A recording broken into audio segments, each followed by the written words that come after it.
jati dirinya, bahwa mereka itu bagian dari bangsa Indonesia. Nah, seperti yang kita ketahui, di Lampung itu kan dari berbagai suku ya. Bahkan suku Lampungnya sendiri menjadi minoritas.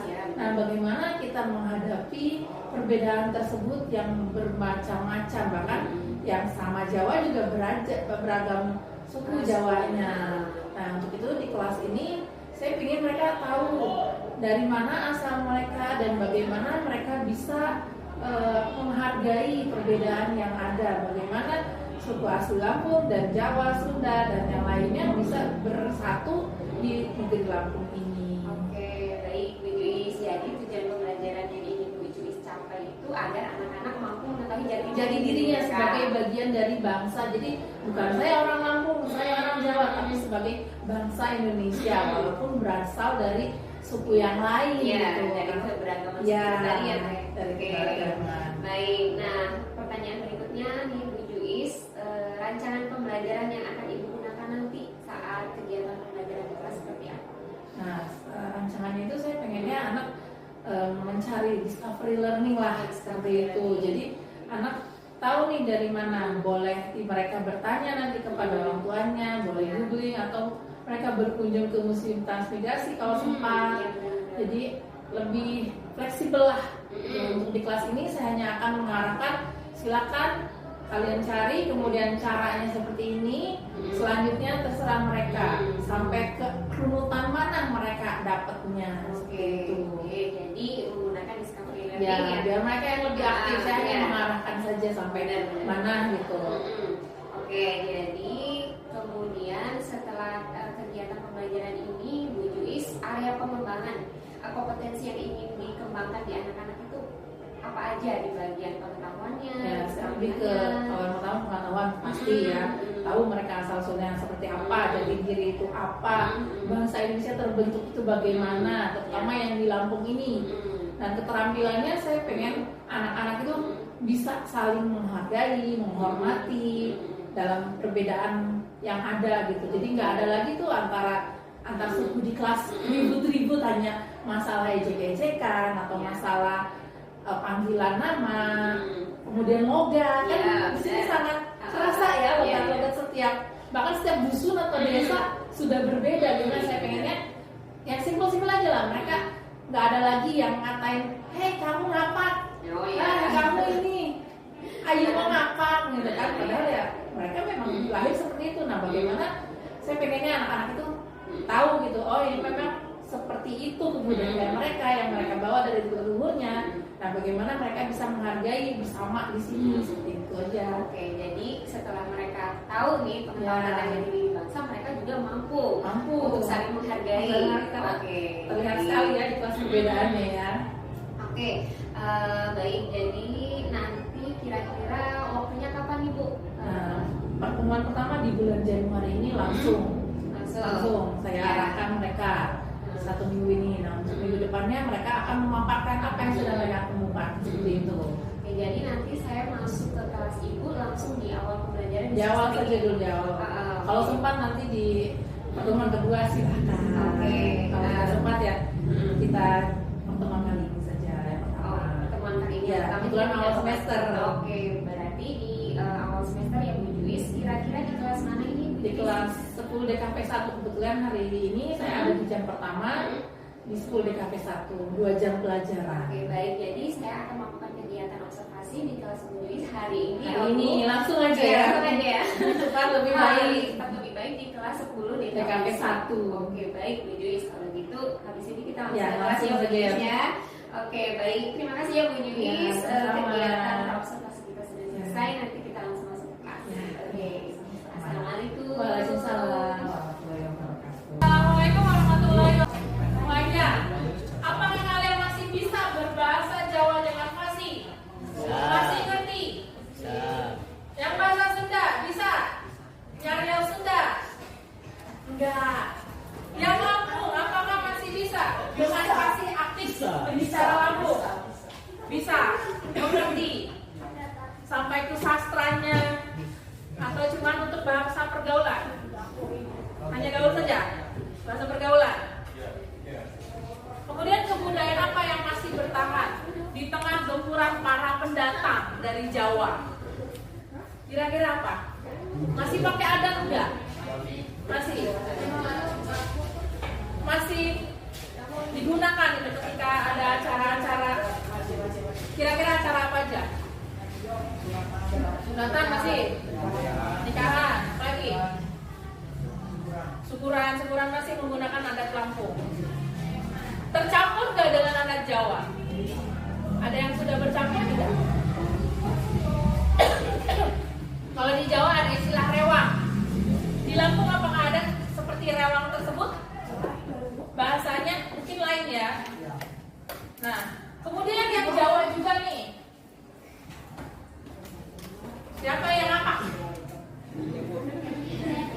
Nah, paling terasa ya. Ayo kau ngapak nah.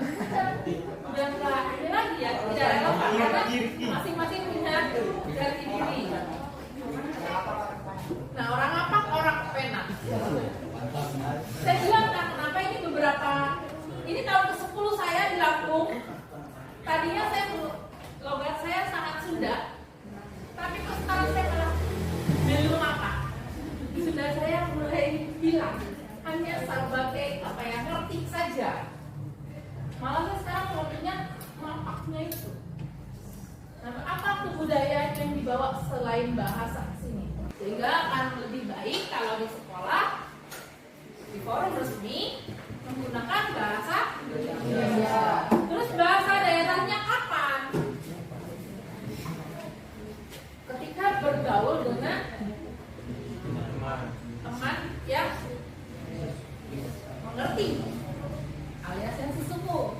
Tapi kalau udah ketemu teman yang lain menggunakan bahasa daerah. Apakah boleh belajar bahasa daerah lain? Boleh. Untuk apa? Untuk saling mengerti. Mungkin yang langsung lebih paham bahasa Jawa ya? Ya, daripada yang Jawa mengerti bahasa Lampung. Kenapa sih? Kira-kira kenapa? Bahasa Jawa lebih mudah. Karena apa? Susah tuh. Karena orang Jawa jadi mayoritas. Nah, Lampung ini daerah yang sangat istimewa di Indonesia karena merupakan salah satu daerah yang paling banyak pendatangnya, paling welcome, paling ramah. Di sini jadi Indonesia mini. Ya, karena hampir semua suku ada di sini, bertahan di sini. Di sini udah ada lebih dari 4 generasi kan? Kalian menggali dari mana asal kalian. Misal tadi sudah ada satu orang sebagai contoh sudah generasi kurang lebih keempat atau mungkin mereka kelima yang tinggal di Purworejo. Kalian pernah dengar atau pernah ke Museum Transmigrasi? Tugas kalian adalah mencari tahu asal usul kalian dari mana. Ya. Biasanya di Lampung itu menggunakan nama dusun atau desanya berasal dari mereka asalnya dari mana. Contoh di sini Purworejo, mereka berasal dari Kabupaten Purworejo yang ada di Jawa Tengah sana. Ada yang tahu Tegalsari dari mana? Nah, nanti cari tahu yang namanya Tegalsari. Di mana itu Tegalsari? Sudah berapa generasi ya? Ya. Yang Pujo. Di mana kan berada Pujo itu? Dan sudah berapa turunan kamu di sana? Ya silakan kalian boleh browsing, boleh tanya orang tua, mbah, atau boleh berkunjung di museum, ada datanya semua pendatang dari mulai zaman Belanda sampai zaman Soeharto. Jadi boleh asal usulnya bagaimana ya, atau pemukiman baru tanya saja nama atau karena ini pribumi datang.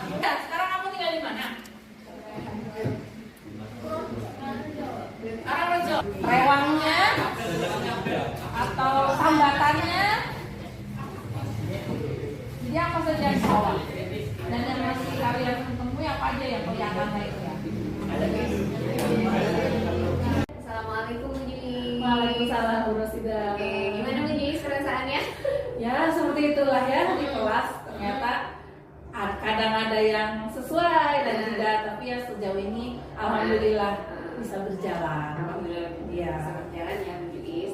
Oke, dari area pengembangan yang sudah Ibu rencanakan nih di bagian pengetahuan dan keterampilan di proses pembelajaran yang sudah dilaksanakan, gimana Bu menurut Ibu tingkat keberhasilannya? Alhamdulillah kalau untuk mencari tadi yang tugas itu sudah hanya ada beberapa siswa saja yang memang tidak bisa mengikuti, cuman ketika untuk mereka mengungkapkan dalam sebuah tulisan atau laporannya, mereka banyak yang belum paham atau belum bisa, sehingga mereka masih banyak tanya ini itu, ini gimana, atau mereka bahkan yang paling sulit itu ketika menentukan saya dari daerah mana ini, gitu kan, karena mungkin udah campuran ayah dan ibu gitu ya. Mungkin ya itu kurang spesifik mungkin, jadi mereka agak bingung mau ikut yang usul ayah apa usul ibu. Jadi ya itu aja paling kebingungan ketika menuliskannya dalam sebuah laporan atau catatannya. Kalau untuk mencari mereka alhamdulillah bisa dalam waktu ya beberapa menit ini ya, karena bantuan teknologi juga kan, jadi mereka agak mudah. Tapi kalau untuk mengungkapkannya kembali dalam sebuah laporan agak sulit gitu saja. Mungkin lebih saya harus lebih sering lagi menyuruh mereka untuk belajar menulis. Benar. Jadi ada hambatan di bagian untuk mengungkapkan Mengungkapkannya saja.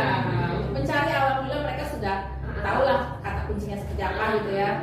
Cuma ya itu tadi ada yang bingung. Bagaimana saya ibunya gini, ayahnya begini, soalnya bagaimana? Paling itu kebingungan di situ saja. Kemudian ketika menuliskan ibaratnya laporannya lah, masih banyak yang belum bisa menulis. Nah, oke. Untuk menyelesaikan nih untuk hambatan-hambatan yang sudah ditemukan di kelas tadi, kira-kira apa yang bisa Bu Juis lakukan untuk menyelesaikan masalah tadi?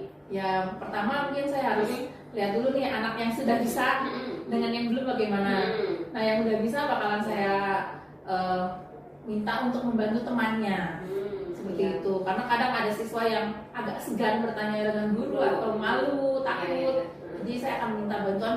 Ada beberapa anak yang sudah bisa menulis dengan baik, menyampaikannya juga dengan baik, tapi masih ada juga yang sama sekali mereka belum bisa mengungkapkan. Jadi saya minta bantuan mungkin siswa yang sudah kalau dibilang tutor sebaya ya, lebih efektif kayaknya tutor sebaya. Oke. Selain tutor sebaya, mungkin Bu Juis ada yang lainnya ketika siswa ini takut atau belum berani untuk berbicara.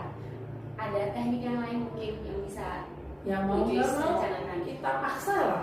Ada giliran. Oh, pakai cara giliran. Kalau tidak giliran pasti itu aja anaknya. Benar ya. Kita paksa lah, sedikit dipaksa, walaupun mereka hanya 1-2 menit untuk menulis, untuk mengungkapkan atau untuk berbicara, kayaknya harus dipaksa. Oke, mungkin dengan cara memberikan Ya, nilai gitu ya. nilai. Kemudian anak di sini agak kompetitif juga, jadi mendingan siapa yang bisa duluan dan benar, mereka nilainya akan lebih besar. Yang bisa mengungkapkan dengan baik, mereka akan lebih besar. Dan mereka yang terakhiran, yang males, ya sudah, mereka berarti nilainya berbeda, akan lebih kecil. Jadi kita kayak ranking-rankingan lah secara nggak langsung gitu. Jadi kita lihat mana yang siswa aktifnya langsung kelihatan nih. Jadi Bu Juis akan memancing siswa menggunakan nilai agar Ya, mereka lebih aktif ya Bu Juis biasanya ya. seperti itu. Kalau di anak-anak SMK biasanya pengen cepet selesai, gitu kan? Kalau yang kompetitif. Kemudian kalau temannya sudah, kadang ada rasa, wah, saya belum gimana nih. Jadi mereka mau nggak mau tertarik juga. Tapi kalau misalnya kita akan menggunakan kriteria yang sama, tidak menggunakan patokan waktu, nanti aja dia juga belum gitu. Jadi salah satu caranya saya akan memberikan nilai kepada mereka yang duluan itu berbeda. Benar-benar. Terus yang berani berbicara tentu saja lebih aktif, lebih besar lah nilainya. Nah, kira-kira Bu Juis akan mulai melakukannya kapan nih Bu Juis rencana ini? Kayaknya minggu depan deh, langsung pertemuan berikutnya. Karena tadi kan baru beberapa anaknya yang bisa mengungkapkan. Berarti kan yang lainnya masih belum bisa mengungkapkan. Mau nggak mau, ya itu. Siapa yang duluan berani? Langsung nilainya akan lebih besar daripada yang berikutnya. Seperti itu. Baik Bu Juis. Jadi Bu Juis mau langsung eksekusi Ya, nih pertemuan kayak selanjutnya. lomba lari lah Oke. udah. Karena memang anak sekarang nggak bisa dilama-lama. Makin banyak godaannya gitu. Oke, baik. Oke, saya setuju sekali dengan apa yang sudah Ibu Joyce rencanakan. Semoga kedepannya bisa lebih baik lagi ya Bu Joyce.